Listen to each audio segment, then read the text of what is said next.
নবীজি বলেন সাহাবায়ে কেরাম, ওই মজলিসে যদি কোনো বান্দা বসতে পারেন ওই বান্দার জন্য দুইটা উপকার হবে। এক নাম্বার উপকার হলো বান্দা অজানা জিনিসগুলো জানতে পারবে, আর দ্বিতীয় নাম্বার উপকার, যদি কোনো কপাল পুরা রাস্তাঘাটে ঘোরাফেরা না করিয়া সামিয়ানার নিচে এসে বসে যায়, মদিনাওয়ালা নবীর হাদিস অনুযায়ী ওই বান্দাটা বসা মাত্রই বান্দার জীবনের যত সগীরা গুনাহ ছিল সব আল্লাহ মাফ করে দেয়। আবার আল্লাহ তাআলা বলেন, ওয়া কুল্লুহুম আতিহি ইয়াওমাল কিয়ামাতি ফারদা। সূরা মরিয়মের 95 নম্বর আয়াত এটা। আল্লাহ বলেন কিয়ামতের দিন আমি আল্লাহর সামনে বান্দা তোমাকে হাজির হওয়া লাগবে একা একা। ওই দিন কিন্তু বান্দা কেউ থাকবে না। ইয়াউমা ইয়াফিরুল মারউ মিন আখিহি ওয়া উম্মিহি ওয়া আবিহি ওয়া সাহিবাতিহি ওয়া বানি। ওই দিন মা থাকবে না, বাবা থাকবে না, ভাই থাকবে না, বন্ধু থাকবে না, আত্মীয় স্বজন স্ত্রী কেউ থাকবে না। আমি আল্লাহর সামনে বান্দা তোমাকে হাজির হওয়া লাগবে একা একা। একা একা হাজির হওয়ার পর আমি আল্লাহ তোমাকে 5টা প্রশ্ন করব স্পেশাল ভাবে। এক নাম্বার প্রশ্ন হবেন রে গোলাম, আমি আল্লাহ যে তোমাকে হায়াতের জিন্দেগি দান করছিলাম, সময় দান করেছিলাম রে গোলাম, এই সময়টা বান্দা তুমি কোন কাজে কাটাইছো বলো। এদিক দিয়া উম্মতের দরদি মদিনাওয়ালা নবী বলেছেন, আমার দুনিয়াতে যে উম্মত কোরআন শুনে শুনে, কোরআন পড়ে পড়ে, কোরআন বুঝে বুঝে বান্দা যেই সময়টা দুনিয়ার জমিনে কাটাইবেন ওই সময়টার হিসাব আমার আল্লাহ কিয়ামতের দিন নিবে না। মহাব্বতে বলেন সুবহানাল্লাহ। নবীজি বলেন যদি কোনো বান্দা দুনিয়ার জমিনের মধ্যে কিছুক্ষণ সময় কোরআনটা বোঝার জন্য কাটাইয়া দেয়, ওই বান্দার আমল নামে 500 রাকাত নফল নামাজ কবুল হয়েছেন এরকম কবুলিয়াত আমাদের সব আল্লাহ দান করে। কি মহাব্বতে বলা যায় না সুবহানাল্লাহ। সুবহানাল্লাহর ফজিলত একটা আগে শুনলে। মদিনাওয়ালা নবী বলেছেন, জমিনের মধ্যে যদি কোনো বান্দা একবার সুবহানাল্লাহ বলেন, ঈমানের হালতে যদি কোনো বান্দা একবার সুবহানাল্লাহ বলেন, ওই বান্দার আমল নামায় আসমান জমিন ফাঁকা জায়গা পরিমাণ নেক আমল আল্লাহ দান করে। নবীজি বলেন, জমিনের ভিতরে যদি কোনো বান্দা একবার সুবহানাল্লাহ পড়ে তার জন্য জান্নাতের মধ্যে একটা গাছ হয়ে যায়। আর মুহাব্বতে বলেন, নবীজি বলেন ওই গাছের ছায়াটা কেমন বড় হবে, বলে একটা দ্রুতগামী ঘোড়া যদি 400 বছর পর্যন্ত দৌড়াই ওই গাছের ছায়া দৌড়াইয়া শেষ করতে পারবে না। আরে আমি একবার বলছেন একটা হয়েছে, মুহাব্বতে বললো তার একটা হবে। আরে যে যত দূর বলবে তারটা তত বড় হবে। মুহাব্বতি জবান খুলে আওয়াজ দিয়ে বলেন সুবহানাল্লাহ। আবার আল্লাহ তাআলা বলেন, ওয়ামান আহসানু কওলাম মিম্মান দাআ ইলাল্লাহ। আওয়াজটা বলুন আল্লাহু আকবার। আর আমি আল্লাহু আকবার জোরে বলা সুন্নাত। আল্লাহু আকবার, আল্লাহু আকবার জোরে বললে আল্লাহ খুশি হয়, বলেন আল্লাহু আকবার। আল্লাহু আকবার জোরে বললে মুসলমানের ঈমান মজবুত হয়। আল্লাহু আকবার, আল্লাহু আকবার জোরে বললে মুসলমানের ঈমান তাজা হয়, বলেন আল্লাহু আকবার। মনে রাখবেন মুসলমান ঈমানদার যখন আল্লাহু আকবার তাকবীরের ধ্বনির আওয়াজ দেয়, যত রকম বাতিল আছে, মুশরিক আছেন, মুনাফিক আছেন, শয়তান পর্যন্ত বাতাস ছাইরা বলে জোরে বলেন আল্লাহু আকবার। আর মুহাব্বতে বলেন আল্লাহু আকবার। একসাথে জবান খুলে বলেন আল্লাহু আকবার। ওয়ামান আহসানু কওলাম মিম্মান দাআ ইলাল্লাহি ওয়া আমিলা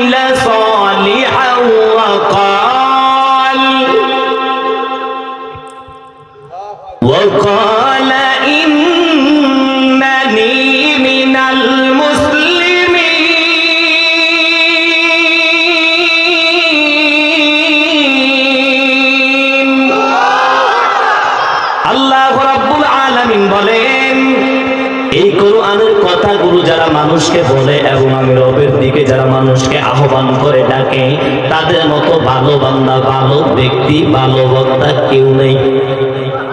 না দরকার নেই সুবহানাল্লাহ বলা, আর মহাব্বতে বলেন সুবহানাল্লাহ। আবার আল্লাহ তাআলা বলেন ومن أظلم ممن ذكر بآيات ربه ثم أعرض عنها إن من المجرمين منتقمون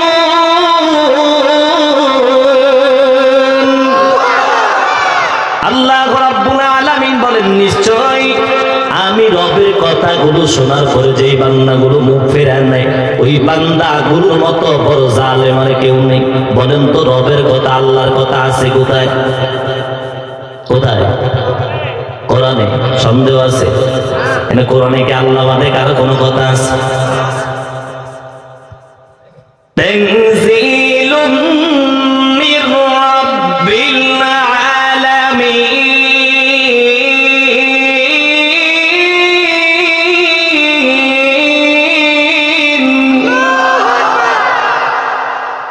ولو تقول علينا بعض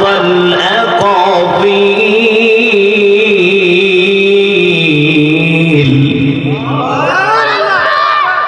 لأخذنا منه باليمين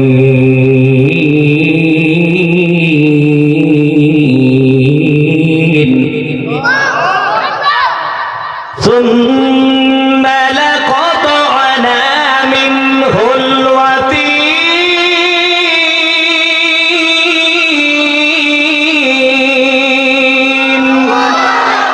আল্লাহ বলেন, এই কোরআনে আমি আল্লাহ বাদে আর কারো কোনো কথা নাই। নবীজি যদি চেষ্টা করতেন নবীজির কোন কথা কোরআনে ঢুকানোর জন্য, লা আখাযনা মিনহু বিল-ইয়ামিন, আমি আল্লাহ ডান হাত দিয়া ধরে তার কণ্ঠনালী কেটে ফেলে দিতাম।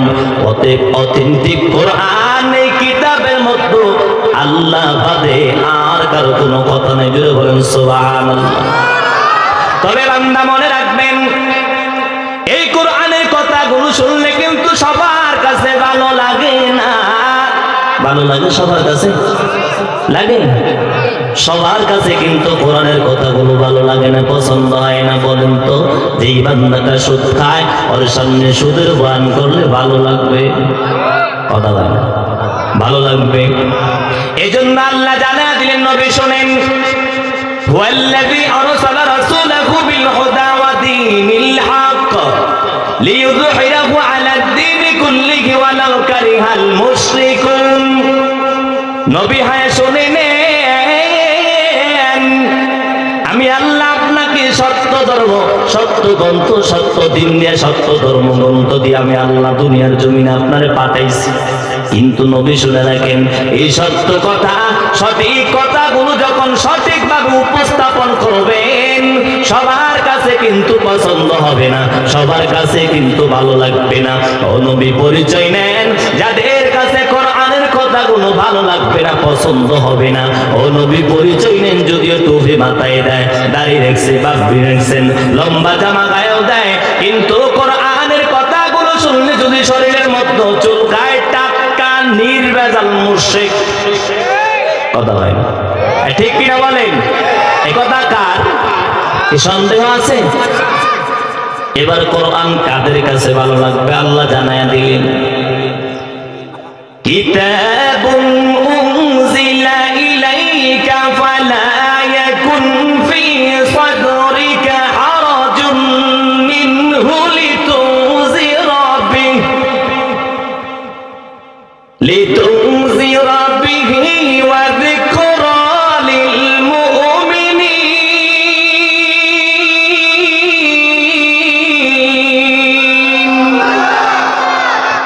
আল্লাহ রাব্বুল আলামিন বলেন, নবী আপনার উপরে নাজিল করা হয়েছে যে কিতাব, যে কোরআন, এই কোরআন থেকে আপনি যখন কথা বলবেন হাজম আপনার ভিতরে যাতে কোনো রকম ভয় ভীতি সংকীর্ণতা সন্দেহ দ্বিধা দ্বন্দ্ব সংকোচ কোনোটাই যাতে কাজ না করে। মনে রাখবেন নবী কোরআনুল মুমিনিন, এই কোরআনটা হলো মুমিনদের জন্য উপদেশ। এজন্য মুমিনের সামনে কোরআন দেখে দেখে কোরআন থেকে কথা বললে মুমিনরা খুশি হয়, আর কোরআন দেখে দেখে বয়ান করলে বেঈমানরা বেজার হয়। ঠিক কি না? তাহলে আমরা কি বেঈমান না মুমিন? আল্লাহ আমাদের সবাইকে মুমিন হিসাবে কবুল করুন, বলেন আমিন। এইবার খেয়াল করেন আমার তেলাওয়াতকৃত আয়াত সূরা বাকারার 153 নম্বর আয়াত তেলাওয়াত করেছে। আল্লাহ বলেন, ইয়া আইয়ুহাল্লাযীনা আমানু ইসতাঈনু বিস-সাবরি ওয়াস-সালাহ ইন্নাল্লাহা মা'আস-সাবিরিন।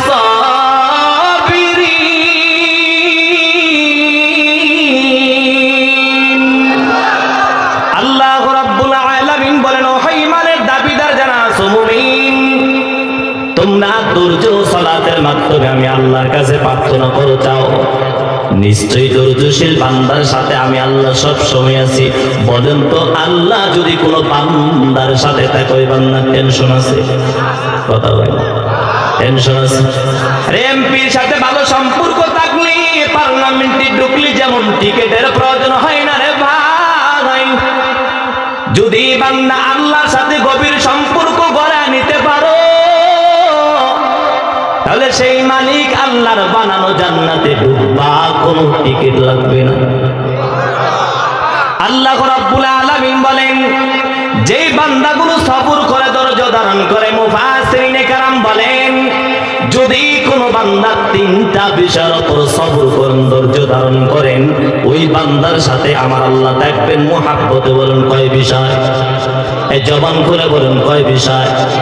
তিনটা বিষয়ের উপরে যে বান্দাগুলো সবর করবেন, ধৈর্য ধারণ করবেন, ওই বান্দার সাথে আমার আল্লাহ থাকবেন। এক নাম্বার হলো বান্দা ইবাদতের ক্ষেত্রে সবর করো, ধৈর্য ধারণ করো।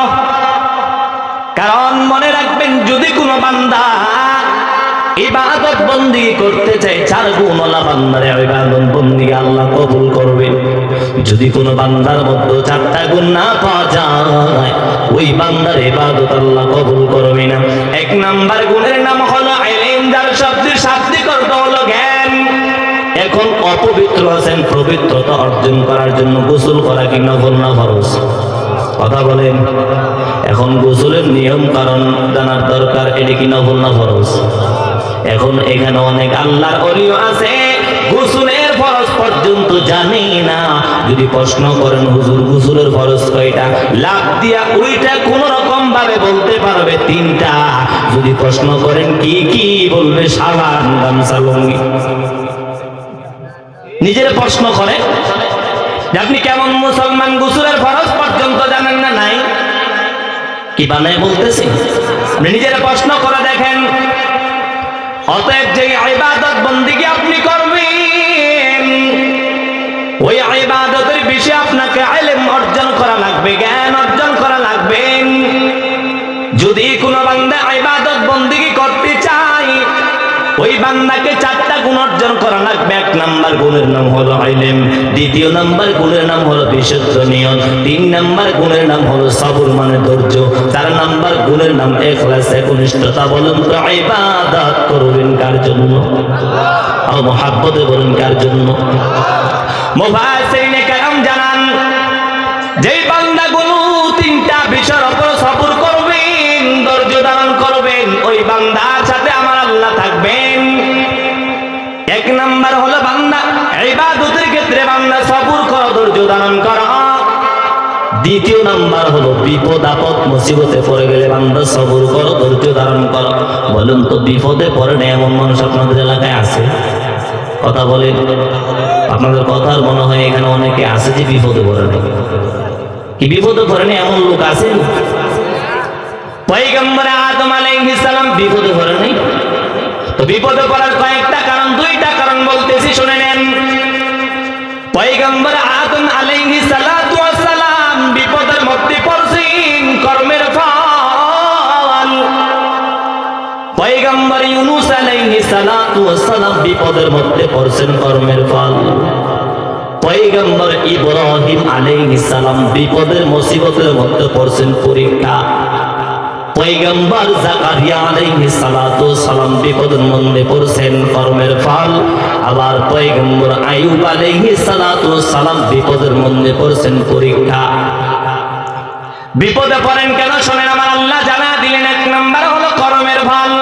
দলিল সূরা শূরা 42 নম্বর সূরা 30 নম্বর আয়াত, ওয়ামা আসাবাকুম মিন মুসিবাতিন ফাবিমা কাসাবাত আইদিকুম ওয়া ইয়াফু আন কাসীর। আল্লাহ রাব্বুল আলামিন বলেন, হে ঈমানের দাবিদার যারা আছো শোনো, তোমরা যে মাঝে মধ্যে বিপদের মধ্যে পড়ে যাও, মুসিবতের মধ্যে পড়ে যাও, বান্দাটা কিন্তু তোমার কামাই করা ফল। বলে কেমন কামাই করা ফল? বলে বান্দা ওই যে রাতের বেলা অন্যায় করছো, রাতের বেলা গুনাহ করছো রে গোলাম, তোমার মা দেখে নাই, বাবা দেখে নাই, ভাই দেখে নাই, বন্ধু দেখে নাই, স্ত্রী দেখে নাই, কিন্তু বান্দা আমি আল্লাহর চক্ষু কিন্তু তুমি আড়াল করতে পারো নাই। ওরে বান্দা ওই যে রাতের বেলা গুনাহ করছো, এমন গুনাহ বান্দা তুমি করছো, তোমার মা জানলে তোমার সন্তান বলে পরিচয় দিত না, তোমার বাবা জানলে তোমার সন্তান বলে পরিচয় দিত না, তোমার সন্তানেরাও যদি জানতো তোমার বাবা বলে ডাকতো না, তোমার বিবি জানলে তোমার স্বামী বলে মানতো না। এমন অপরাধ বান্দা তুমি করছো, আমি আল্লাহর নাম আছে 5000, সুবহানাল্লাহ বলেন। আমি আল্লাহর একটা নাম হলো রহমান। ও আল্লাহ, আপনি রহমান নামটা কেন নিয়েছেন? আল্লাহ বলেন, আমি আল্লাহ রহমত দান করি, সুবহানাল্লাহ বলেন। ও আল্লাহ, আপনি রাজ্জাক নামটা কেন নিয়েছেন? আল্লাহ বলেন, আমি আল্লাহ রিজিক দান করি, সুবহানাল্লাহ বলেন। ও আল্লাহ, আপনি সত্তার নামটা কেন নিয়েছেন? আল্লাহ বলেন, বান্দা আমি আল্লাহ তোমার গুনাহগার গোপন করি। আর মুহাব্বতে বলেন না সুবহানাল্লাহ। ও আল্লাহ, আপনি গফফার নামটা কেন নিয়েছেন? আল্লাহ বলেন, বান্দা রে আমি আল্লাহ তোর গুনাহ মাফ করি। আর মুহাব্বতে বলেন না সুবহানাল্লাহ। আল্লাহ বলেন, বান্দা আমি আল্লাহ ওই যে সত্তার নামটা নিয়েছি রে গোলাম, যার কারণে আমি আল্লাহ তোমার গুনাহটার ওপেন করি না, মানুষের সামনে ওপেন করি না। এমনও বান্দা তুমি গুনাহ করছো, তোমার গ্রামের মানুষগুলো তোমার অপকর্মের কথা, গুনার কথা জানলে তোমার কওম থেকে, গ্রাম থেকে তাড়ায় দিত, কিন্তু আমি আল্লাহ ওই যে গফফার নামটা নিয়েছি, সত্তার নামটা নিয়েছি রে গোলাম, আমি আল্লাহ সত্তার নামটা নেওয়ার কারণে রে গোলাম তোমার গুনাহটাকে কারো সামনে ওপেন করি নাই, গোপন রাখছি। ওই যে বান্দা মাঝে মধ্যে বিপদের মধ্যে পড়ে যাও, মাঝে মধ্যে মুসিবতের মধ্যে পড়ে যাও, ছেলে অসুস্থ হয়ে যায়, মা অসুস্থ হয়ে যায়, বাবা অসুস্থ হয়ে যায়, সন্তান অসুস্থ হয়ে যায়, জ্বর এসে যায়, ঠান্ডা লেগে যায়। আল্লাহ বলেন রে গোলাম, আমি আল্লাহ গফফার নামটা নেওয়ার কারণে গোলাম সামান্য প্রকার বিপদ দিয়া, একটু মুসিবতে ফালাইয়া, একটু বেজালে ফালাইয়া, একটু দিপাকে ফালাইয়া, একটু জ্বর দিয়া, একটু ঠান্ডা দিয়া, আমি আল্লাহ তোমার অনেক গুনাহগুলো তওবা ছাড়াই মাফ করে দিই। আর মুহাব্বতে বলেন সুবহানাল্লাহ। তবে বান্দা সাবধান, সব গুনাহ কিন্তু আমি আল্লাহ তওবা ছাড়াই মাফ করি না। কিছু গুনাহ আছে তওবা করলেও মাফ হয় না, আবার কিছু গুনাহ আছে একনিষ্ঠভাবে যদি কোনো বান্দা আল্লাহর কাছে তওবা করে, আমার আল্লাহ তার গুনাহ মাফ করে দেন। মুহাব্বতে প্রশ্ন করব, জবাব দেন তো ছাত্রের মতো, বলেন তো তওবা করবেন কার কাছে? জবান খুলে বলেন কার কাছে? তওবা করবেন কোন সময় বলেন? কখন করবে? وَأَنِيبُوا إِلَى رَبِّكُمْ وَأَسْلِمُوا لَهُ مِنْ قَبْلِ أَنْ يَأْتِيَكُمُ الْعَذَابُ ثُمَّ لَا تُنصَرُونَ।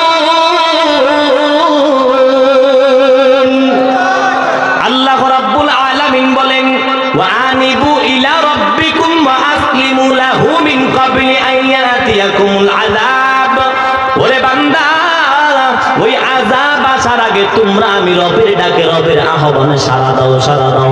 যে আযাব আসলে মানুষকে কোনো সাহায্য করা হয় না, মানুষকে কোনো দয়া করা হয় না।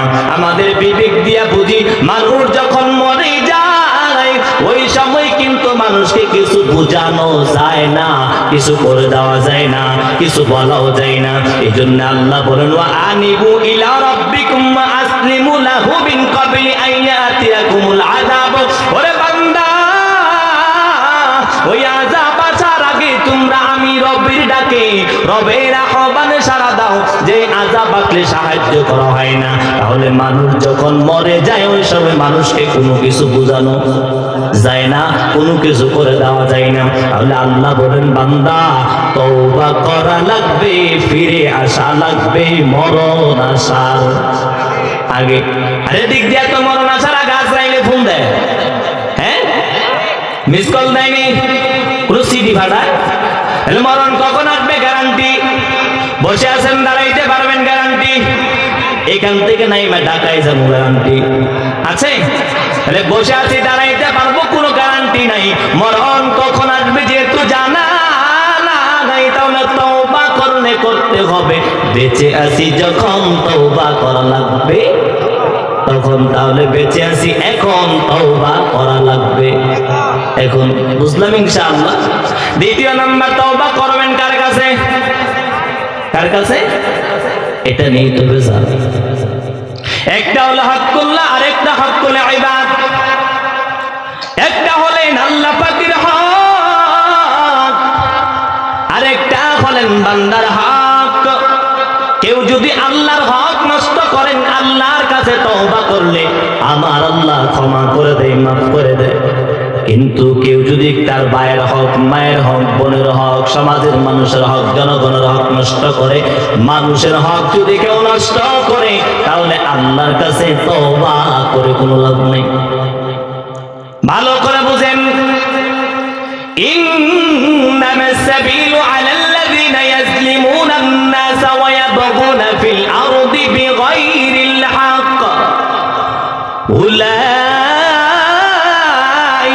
লাহুম আযাবুন আলীম।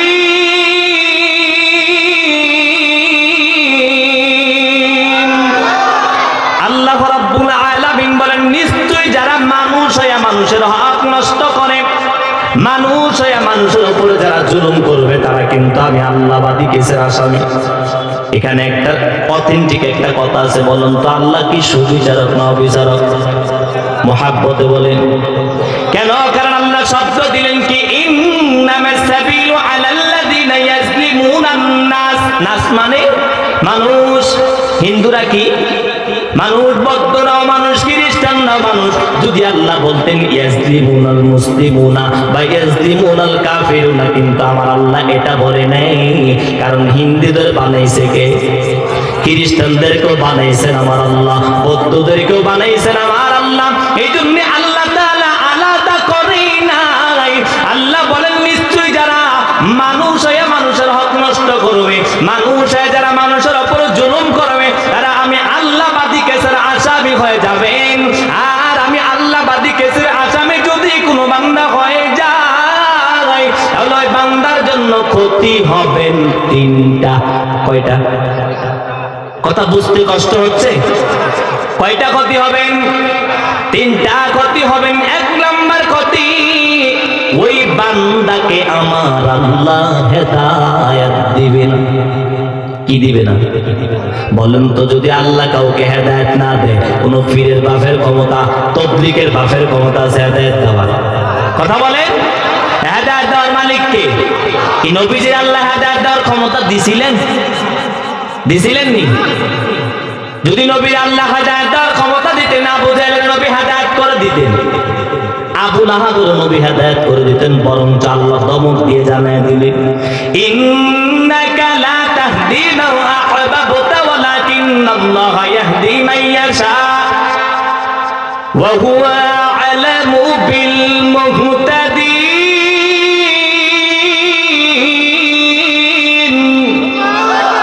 সূরা কসাস 56 নম্বর আয়াতে 28 নম্বর সূরা। আল্লাহ বলেন, নবী হেদায়েত দেওয়ার ক্ষমতা কিন্তু আমি আল্লাহ আপনাকে দেইনি যে যাকে ইচ্ছা আপনি হেদায়েত করে দিবেন। তাহলে বলুন তো হেদায়েত দেওয়ার একচ্ছত্র মালিককে? আরো জোরে বলেন কে? মুহাব্বতে বলেন কে? হেদায়েত দেওয়ার মালিক একমাত্র আল্লাহ। মানুষে যারা মানুষের উপর জুলুম করবে, মানুষে যারা মানুষের উপর নির্যাতন করবেন, মানুষে যারা মানুষের হক নষ্ট করবে, তারা আল্লাহবাদী কেসের আসামি হয়ে যায়। আর আল্লাহবাদী কেসের আসামি যদি কোনো বান্দা হয়ে যায়, তিনটা ক্ষতি হবেন। এক নাম্বার ক্ষতি, ওই বান্দাকে আমার আল্লাহ হেদায়েত দিবে না। দ্বিতীয় নাম্বার ক্ষতি হলো ওই বান্দা মরণের পরে রহমাতুল লিল আলামিন তাদেরকে শাফাআত করবে না। ও বাবা বলেন তো আমাদের ঈমান আর আমলের যে হালত, রহমাতুল লিল আলামিনের শাফাআত ছাড়া জান্নাতে যাওয়া সম্ভব? সম্ভব? মানুষে যারা মানুষের উপর জুলুম করবে, তিনটা ক্ষতি। তিন নাম্বার ক্ষতি হলো ওই বান্দাকে আমার আল্লাহ বিনা হিসাবে জাহান্নামে দিবে। এরকম একটা অপরাধ করা যাবে? মানুষে যারা মানুষের উপর জুলুম করবে, তারা আল্লাহবাদী কেসের আসামি হয়ে যাবেন। এই জন্য মানুষের হক নষ্ট করা যাবে না রে ভাই। তওবা করার সিস্টেম হলো অন্যায়টা করবা যার কাছে, তওবা করা লাগবে তার কাছে। অন্যায় যদি মার কাছে হয়, তওবা করা লাগবে মার কাছে। অন্যায় যদি বাবার কাছে হয়, তওবা করা লাগবে বাবার কাছে। অন্যায় যদি ভাইয়ের কাছে হয়, তওবা করা লাগবে ভাইয়ের কাছে। অন্যায় যদি উস্তাদের কাছে হয়, তওবা করা লাগবে উস্তাদের কাছে। তাহলে মুহাব্বতে একটু বুঝিয়া শুনিয়া জবাব দেন তো, তওবা করা লাগবে তার কাছে, অন্যায় করছি যার কাছে। তাহলে তওবা করা লাগবে এক নাম্বার মরণ আসার আগে। দ্বিতীয় নাম্বার তওবা করা লাগবে অন্যায় হবে যার কাছে, তওবা করা লাগবে তার কাছে। মুফাসসিরিনে কেরাম জানান, যেই বান্দাগুলো তিনটা বিষয়ের উপর সবর করবেন, ধৈর্য ধারণ করবেন, ওই বান্দার সাথে আমার আল্লাহ থাকবেন। এক নাম্বার হলো বান্দা ইবাদতের ক্ষেত্রে বান্দা সবর করো, ধৈর্য ধারণ করো। দ্বিতীয় নাম্বার হলো বান্দা বিপদ আপদ মুসিবতে পড়ে গেলে বান্দা সবর করো, ধৈর্য ধারণ করো।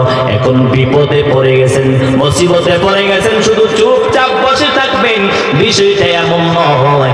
আমার নবী রাহমাতুল লিল আলামিন বিপদে পড়ে গেলে, মুসিবতের মধ্যে পড়ে গেলে তিনটা কাজ করতেন। কয়টা? মুহাব্বতে বলেন কয়টা কাজ করতেন? এক নাম্বার কি করতেন শোনেন। আমার নবী রাহমাতুল লিল আলামিন বাইতুল্লাহর কিনারায় হযরত আবু বকর সিদ্দিক রাদিয়াল্লাহু তাআলা আনহু নবীর সাথে বসা আছেন। হযরত আবু বকরের সাথে নবীও বসা, নবীর সাথে হযরত আবু বকর বসে আছেন বাইতুল্লাহর কিনারায়। আবু বকর সিদ্দিক রাদিয়াল্লাহু তাআলা আনহু তাকাইয়া দেখেন নবীর চাচি উম্মে জামেল নবীকে পাথর মারার জন্য পাথর নিয়ে সামন দিকে আগায়। হযরত আবু বকর ডাক দিয়ে কয়, ইয়া রাসূলুল্লাহ, ইয়া হাবিবাল্লাহ, গো নবীজি, আপনি একটু অনুমতি দেন, অনুমতি দেন। দেখেন উম্মে জামেলের কি হালত বানাই, উম্মে জামেলের কি হালত বানাই। বলুন তো আবু বকর কি নরম না গরম? কথা বলেন। আরহামু উম্মতি বিউম্মতি আবু বকর ওয়া আশাদ্দুহুম ফি আমরিল্লাহি উমর। নবী বলেন আমার সাহাবীদের মধ্যে সবচেয়ে নরম হৃদয়ের মানুষ হলেন আবু বকর, আর সবচেয়ে গরম মেজাজের মানুষ হলেন হযরত ওমর। আবু বকর ডাক দিয়ে কয়, ইয়া রাসূলুল্লাহ, শুধু অনুমতি দেন, দেখেন উম্মে জামেলের কি হালত বানাই। আল্লাহর নবী ডাক দিয়ে কয়, আবু বকর, মাথা গরম করিয়েন না রে আবু বকর, মাথা ঠান্ডা করেন, টেনশন করিয়েন না। এবার মনে রাখবেন, নরম মানুষ যদি গরম হয় তাহলে ভেজাল কম না বেশি? ভেজাল না? আবু বকর সিদ্দিক রাদিয়াল্লাহু তাআলা আনহু রাস্তা দিয়ে যাইতেছেন, হঠাৎ করে এক ইহুদি আল্লাহরে গালি দিয়েছেন। নরম মানুষ ঠাস করে একটা ইহুদির গাল বড় থাপ্পড় লাগাই দিছে। ইহুদি সুযোগ পাইছেন রাহমাতুল লিল আলামিনের কাছে বিচার নালিশ। নবীজি তাকাইয়া দেখেন আপনার সাহাবী আমার গালটার কি হালত বানাইছে, গালের কি হালত বানাইছে। নবীজি চেহারার দিকে তাকাইয়া চরের মডেল দেখা কয়, এই কাজ ওমর ছাড়া কেউ করে নাই, ওমর ছাড়া কেউ করে নাই। নবীজি বলে, ইহুদি, কে তোমার